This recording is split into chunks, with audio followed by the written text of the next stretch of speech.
Welcome to the kidsministry.blog podcast. Every episode, we share ideas, tips, and resources to help your children's ministry thrive. Okay, so today we're doing a deep dive into this really insightful piece I found on kidsministry.blog. It was published August 4th, 2025. And it tackles something, well, a lot of us run into. How do you really show appreciation for people putting in amazing effort? Especially when, the budget is basically zero. Yeah, that's a classic scenario, isn't it? They frame it perfectly. They do. The perspective is trying to thank volunteers, but they mention a budget of maybe $50 a month if we're lucky. So things like fancy dinners or big gifts. Yeah. Just not happening. But you've got people like they mentioned Sarah, Tom, Lisa, who are just working so hard. They deserve that appreciation, right? Right. And what's fascinating, I think, is how those budget limits didn't just stop things. They actually seem to, force a more creative route. And maybe often a more meaningful one in the end. It kind of asks that question, is real appreciation about the cash spent, or is it about the connection you build? That's such a great point. So our mission here is to really unpack some of these, frankly, quite clever strategies they found, all no cost or very low cost. It really drives home that idea, that appreciation. It's not about the price tag. It's much more about recognition, putting in the thought, and being consistent. So faced with basically no money, the author tried something almost old-fashioned feeling. Handwritten notes. They even admitted thinking it was, quote, stupid initially, but, what else were they going to do? So they started writing them. And here's where it gets interesting. One volunteer, Sarah, she later told them she keeps every single note stuck on her fridge. Wow. That says a lot, doesn't it? And the article points out what makes them hit home like that.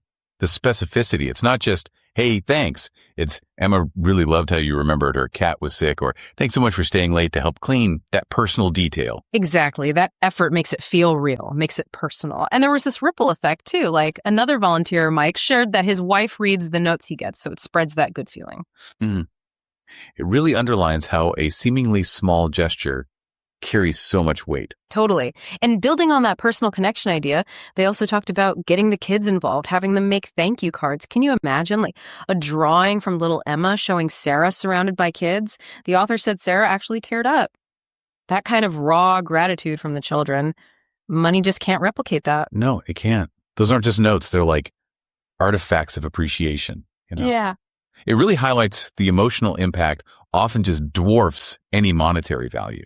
Plus, it reinforces the why for the volunteer, seeing their impact reflected right back at them by the kids. That's powerful, intrinsic motivation. Definitely. Now, beyond those sort of quiet personal things, they also found value in making appreciation visible, public. So they started making it a point to thank volunteers out loud, maybe during busy parent pickup times. Like, hey, everyone, Sarah's been teaching these kids for 2 years now. Emma still talks about her stories.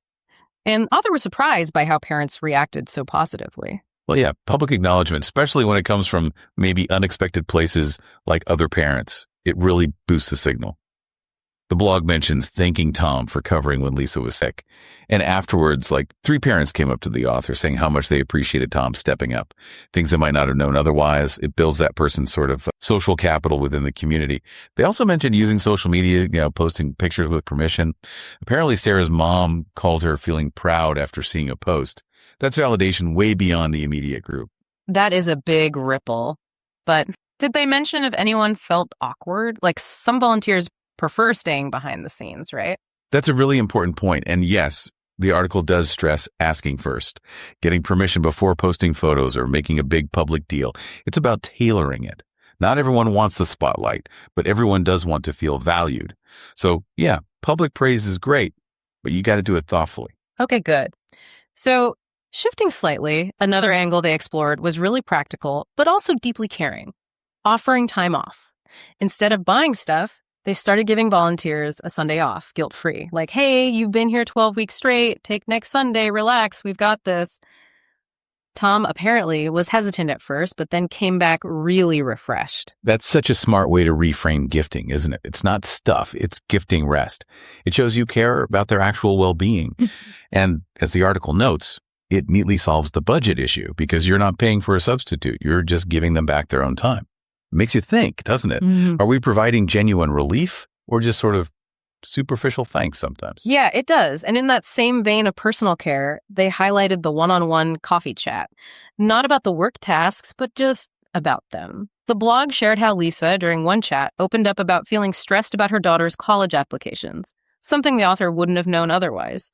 That kind of connection, just checking in, asking about their life, that builds real relationships. Absolutely. Those conversations create, like, psychological safety, a sense of belonging. It changes the whole dynamic from just transactional, you do this task for us, to relational. You're a valued person in this community. That investment in just listening and caring about them as a human, that might be the most valuable appreciation there is.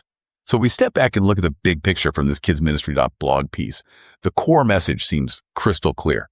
Real appreciation is not really tied to your budget size. It's about genuinely recognizing people for who they are, what they bring. Those budget limits, maybe counterintuitively, can actually push you towards more personal, more creative, and maybe more meaningful ways to say thank you. Right. So thinking about what this means for you listening, whether you're leading a team, working with volunteers, or honestly just wanting to show gratitude in everyday life, it seems the most powerful appreciation often costs nothing, but it does require thought. It requires consistent effort and really commit to that personal connection. It's about making someone feel genuinely seen, valued as a whole person, not just for the tasks they complete. So maybe as you go through your week, here's something to consider.